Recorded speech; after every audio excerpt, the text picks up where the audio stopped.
सुबह उठते ही रोहन बहुत चक्का रह गया। उसकी मम्मी उसके सारे बुक नोटबुक एक रद्दी वाले को बेच रही थी। रोहन गुस्सा और सहमत दोनों हुआ था। इससे पहले कि वो अपनी मम्मी से कोई सवाल करता, उसकी मम्मी उसकी तरफ देखकर बड़बड़ाने लगती।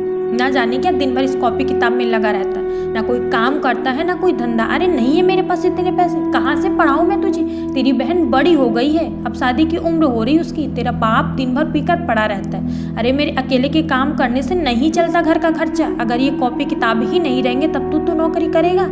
अरे तू क्यों नहीं समझता, गरीब है हम, सपने अफसरों के बेटे पालते हैं, हम गरीबों के नहीं। हमारी इतनी औकात नहीं कि 2 वक्त की रोटी छोड़ पढ़ाई लिखाई में लगे। उसकी मम्मी बड़बड़ा ही रही थी कि राहुल वापस अपने कमरे में जाकर किनारे पड़ी आधी टूटी बेंच, जिसको उसने अपनी कॉपी किताब से सजाया था, अपने सपने को यूं टूटता देख जोर जोर से रोने लगता है। उसे कुछ समझ नहीं आ रहा था कि ये क्या हो रहा है। रोहन अपने रोने को रोक ही नहीं पा रहा था कि उसका दोस्त मोहित आ जाता है और बार बार उसके पूछने पर वो मोहित को सारी बातें बताता है।